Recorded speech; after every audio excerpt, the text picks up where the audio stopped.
আমাদের অনুপ্রেরণা এবং আমাদের প্রবন্ধন আমাদের মনীষীরা রয়েছেন তাদের প্রতিকৃতিকে পুষ্পাঞ্জলি অর্পণ করে শ্রদ্ধা প্রদর্শন করবার জন্য যারা তাদের জ্ঞান কর্ম আদর্শ দেশপ্রেমের আগে মাধ্যমিক উচ্চ মাধ্যমিক রবীন্দ্র ছাত্রছাত্রীদের মাধ্যমে আজকের সকল আমাদের অনুষ্ঠানের মুখ্য প্রবন্ধা ত্রিপুরা রাজ্যের সমগ্র মুখ্যমন্ত্রী প্রফেসর ডক্টর মানিক সাহা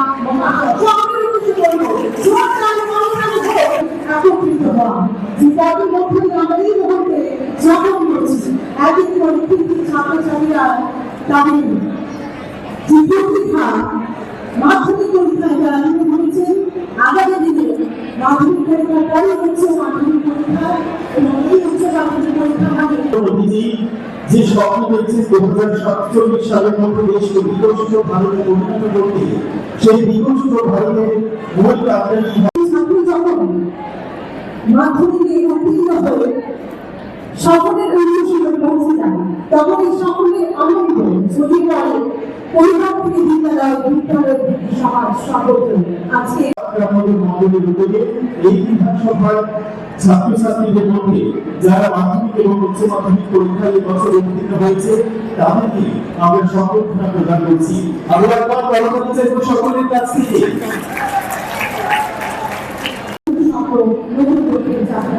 আর যারা সংগঠিত হয়েছে তাদের প্রত্যেকের সামনে রয়েছে আরো বড় স্বপ্ন, আরো বড় চ্যালেঞ্জ, আরো বড় সাফল্য। একজন ছাত্রছাত্রীর স্বপ্নের পিছনে শুধুমাত্র তাদের পরিশ্রমী থাকে না, একজন ছাত্রছাত্রী তাদের স্বপ্নের পিছনে রয়েছে মা বাবার প্রাণ, তাদের ত্রিপুরা ইউনিভার্সিটি উনি জিজ্ঞেস করছিলেন যে আমরা কি কি এখন করছি ত্রিপুরাতে। ভাবুন যে ত্রিপুরাতে এতগুলো মেডিকেল কলেজ হয়েছে, আরো মেডিকেল কলেজ হচ্ছে। এখানে আয়ুর্বেদিক মেডিকেল কলেজ এর মধ্যে শুরু হবে এই বছর থেকে, হোমিওপ্যাথিক মেডিকেল কলেজ এই বছর থেকে শুরু হবে, ডেন্টাল কলেজ শুরু হয়ে গেছে এখানে, আমাদের এখানে সিজা হসপিটাল আসছে এবং যেভাবে ইনফ্রাস্ট্রাকচার এখন হয়েছে এখানে, সেটা তো এত একটা ছোট রাজ্য, তারপরেও আমাদের এই রাজ্য এখন নর্থ ইস্টার্ন জোনের মধ্যে আজকে পার ক্যাপিটা ইনকামে আমরা সেকেন্ড বেস্ট এবং এক পার উইথ দ্য ন্যাশনাল লেভেলে। আজকে যদি আমরা জিএসডিপি এর কথা বলি সেখানেও কিন্তু আমরা সেকেন্ড বেস্ট আমরা ত্রিপুরা রাজ্য। আজকে নীতি আয়োগ কিছুদিন আগে এসেছিল, ওনারা বলেছেন যে আপনাদের যে সরকার যেভাবে চলছে এটা আমরা সত্যিই আপনাদেরকে প্রশংসা করি এবং নীতি আয়োগ আমাদেরকে বলেছেন যে আমাদের এই ত্রিপুরা সরকার বর্তমানে যেভাবে কাজ করছেন ফ্রন্ট রানার স্টেট হিসাবে ডিক্লেয়ার করেছে। এখানে ল অ্যান্ড অর্ডারের কথা যদি বলি, ল অ্যান্ড অর্ডারও আমরা এখন সারা ভারতবর্ষের 28 রাজ্যের মধ্যে, পূর্ণ রাজ্যের মধ্যে আমরা কিন্তু নিচের দিক থেকে সেকেন্ড বেস্ট আমরা আছি। তো এই যে পরিবেশ আমরা দিচ্ছি, তো এই কথাটাই আমি বলবো যে ভয় বিহীন মাথা উঁচু করে আমাদের বাঁচার অধিকার, মাথা উঁচু করে আমরা কাজ করব এবং আমাদের আত্মমর্যাদা এবং সম্মানের সাথে আমরা কাজ করব, সেটাই হচ্ছে মূল বিষয়। এবং আমাদের মাননীয় প্রধানমন্ত্রী শ্রী নরেন্দ্র মোদীজি বারবার বলছেন বিকশিত ভারত আমাদের করতে হবে 2047-এ। আমরাও বিকশিত ত্রিপুরা 47 তার জন্য রোড ম্যাপ করেছি। প্রতিটা রাজ্য দেশের যখন বিকশিত হবে, আমাদের ছেলে মেয়েরা যদি তাদের যে বিকশিত যখন তাদের মস্তিষ্ক হবে, তাদের চিত্ত যখন বিকশিত হবে, তবেই আমাদের রাজ্য এবং দেশ সেভাবে কিন্তু আমরা নতুন যে ভারতের কথা বলছেন এবং আমরা যে নতুন ত্রিপুরা বলছি সেটা আগামী দিন হবে। এখন এআই এর যুগ, ডিজিটালের যুগ শেষ। এখন ডিজিটাল এআই আধুনিক যে প্রযুক্তি সেগুলোকে নিয়ে এখন 3 ডাইমেনশনের মধ্যে 2 ডাইমেনশনের মধ্যে এখন পড়াশোনার যুগ চলে এসেছে। কিন্তু তারপরে আমি বলবো যে বইয়ের মধ্যে যে গন্ধ, সেই গন্ধের মধ্যে যে পড়াশোনা এবং লেখার যে আনন্দ, সেটা কিন্তু এখন ডিজিটাল যুগে খালি হেল্প করবে তার আনন্দ এবং সেটা মাথার মধ্যেও সেটা বেশি থাকে।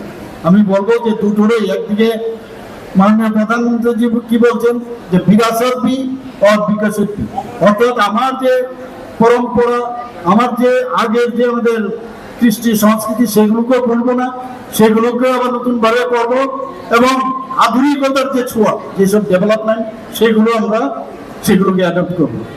শিক্ষা আমরা সবাই জানি যে শিক্ষার মাধ্যমে অন্ধকার থেকে আলোর দিকে নিয়ে যায়, অজ্ঞানতার থেকে জ্ঞানের দিকে নিয়ে যায়, এবং শিক্ষার শেষ নেই। এখনো everyday we are reading, we read everyday.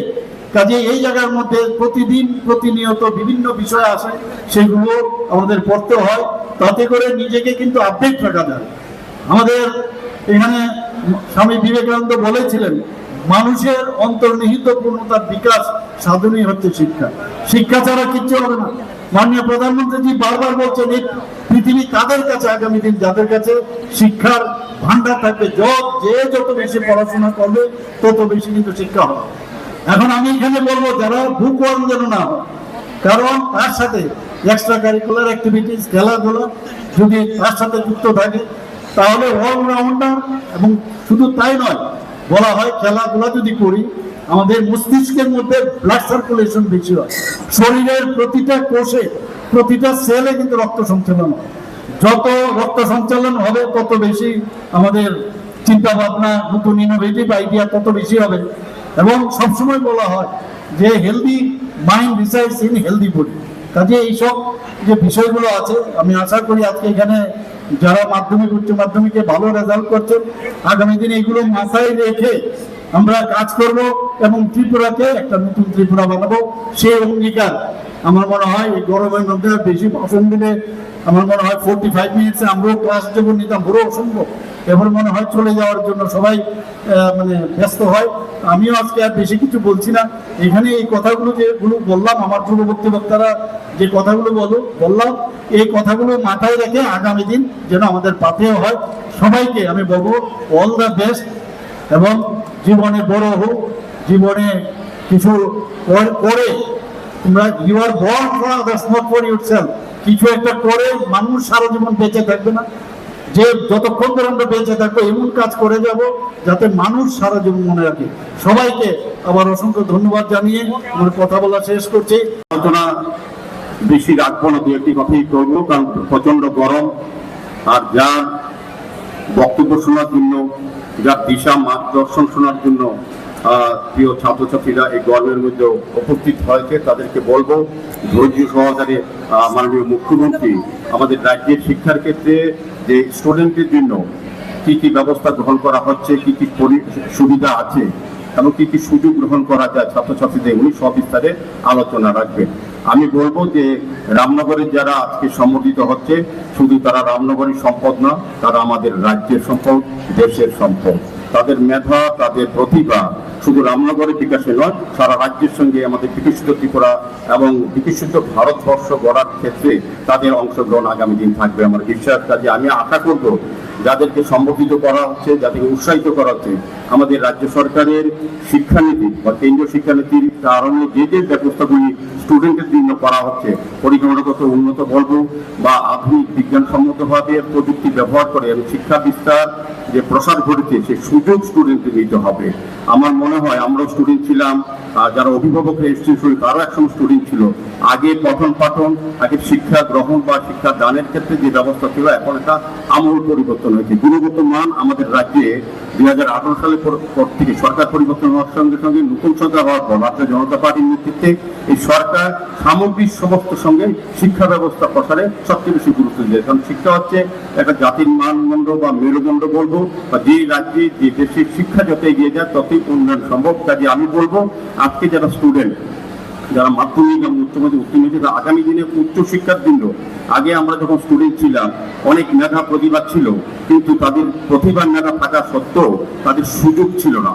আমাদের মুখ্যমন্ত্রীর নেতৃত্বে উনি নিজেও একজন ডক্টর, প্রসিদ্ধ বিখ্যাত ডাক্তার, পাশাপাশি উনি কিন্তু একজন অধ্যাপক, উনিও কিন্তু শিক্ষক। কাজে স্টুডেন্টদের কি কি করলে পরে একজন ভালো স্টুডেন্ট হতে পারে বা তার প্রতিভা বিকাশ করার সুযোগ থাকে, সেই প্ল্যাটফর্ম বা ব্যবস্থাপনা পরিকাঠামো কিন্তু আমাদের মাননীয় মুখ্যমন্ত্রীর নেতৃত্বে এই সরকার করে যাচ্ছেন। তো আমার বিশ্বাস এবং আশা থাকবে আজকে স্টুডেন্টরা আগামী দিন নিজেকে সমৃদ্ধ করার জন্য আমাদের সরকারের সমস্ত শিক্ষানীতির যত কর্মসূচি বা প্রজেক্ট বা স্কিম আছে সেগুলির সুযোগ গ্রহণ করে নিজেকে সমৃদ্ধ করে এক ত্রিপুরা, শ্রেষ্ঠ ত্রিপুরা, বিকশিত ভারত করার কারিগরি হিসেবে অংশগ্রহণ আগামী দিন করবে এই বিশ্বাস রাখছি। আমি আবারও আমি সমস্ত স্টুডেন্টদের কাছে বলবো, রামনগর বিধানসভা মণ্ডলের পক্ষ থেকে প্রতি বছরই এই ধরনের আমরা অনুষ্ঠান করে থাকি। উদ্দেশ্য একটাই হচ্ছে, যারা রামনগরে বিশেষ করে স্টুডেন্ট তাদেরকে উৎসাহিত করা, তাদেরকে আগামী দিনে যাতে সমস্ত শিক্ষা ব্যবস্থার সুযোগ গ্রহণ করতে পারে সেই আলোচনা অংশগ্রহণ শুনলে পরে মাননীয় মুখ্যমন্ত্রীর কাছ থেকে আমাদের সরকারের সমস্ত গৃহীত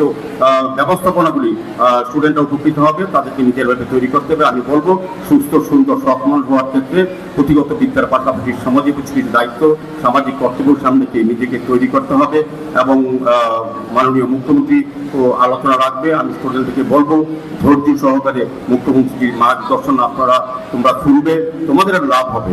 আমি বলবো, সুস্থ সুন্দর চিন্তা ভাবনা নিয়ে এবং অভিভাবক যারা উপস্থিত হয়েছেন, যারা ফলে আমরা উপরে তাদেরকে ব্যবস্থা করতে পারিনি, গরম প্রচন্ড গরম, জায়গার সংকলনের বিষয় আছে, অনেক কয়েকশো স্টুডেন্টকে আমরা সম্বোধিত করছি। যারা অভিভাবকরা নিচে আছেন তাদেরকে অনুরোধ করবো, পুরোটা প্রোগ্রাম নিচে ব্যবস্থা করা হচ্ছে। দেখা যাচ্ছে মাননীয় মুখ্যমন্ত্রীর ভাষণ আপনারা বক্তব্য শুনবেন, সেভাবেই আপনাদের ছাত্রছাত্রী বা স্টুডেন্টকে বা ছেলে মেয়েদের সেভাবেই মার্গদর্শনে দীক্ষিত করবেন, সুন্দর নাগরিক হিসাবে যাতে আমাদের রাজ্যে তারা আমাদের রাজ্যের উন্নয়নে তারা অংশগ্রহণ করতে পারে, এই আশা রেখে আবারও শাসননগর মণ্ডলের পক্ষ থেকে এই সম্বর্ধনা অনুষ্ঠানে যারা উপস্থিত হয়েছেন প্রত্যেককে, আমাদের কর্পোরেটর সহ আরম্ভ করে আমাদের গুণীজনেরা, অভিভাবকেরা এবং স্টুডেন্ট সহ অতিথিরা, মাননীয় মুখ্যমন্ত্রী সহ যারাই এসেছেন প্রত্যেককে অনেক অনেক স্বাগত, শুভেচ্ছা এবং কৃতজ্ঞতা জানিয়ে, এবং এই ধরনের অনুষ্ঠান আগামী দিনেও আমরা করব। কারণ আমাদের একমাত্র সরকারিভাবে কিন্তু যারা কৃতি সন্তান, যারা মেধাবী, তাদেরকে বিভিন্নভাবে উৎসাহিত করা হয়, সম্মান দেওয়া হয়, মূল্যায়িত করা হয়। আমাদের দলের পক্ষ থেকেও আমরা প্রতিটি জায়গায়, সারা রাজ্যে প্রতিটি জায়গায় আমাদের স্টুডেন্টদের আমরা এইভাবেই সম্বোধিত করি। এটা আমাদের দলের আদর্শ, আমাদের সরকারের দিশা, মুখ্যমন্ত্রীর ভাবনা। নমস্কার, জয় হিন্দ। মশলা হাতে নয় চামচে তুলুন। লংতরাই গুঁড়ো মশলার প্রতিটি 250 গ্রাম প্যাকেটের সাথে 1টি চামচ ফ্রি। লংতরাই গুঁড়ো মশলা, রান্নায় তোমাকে চাই।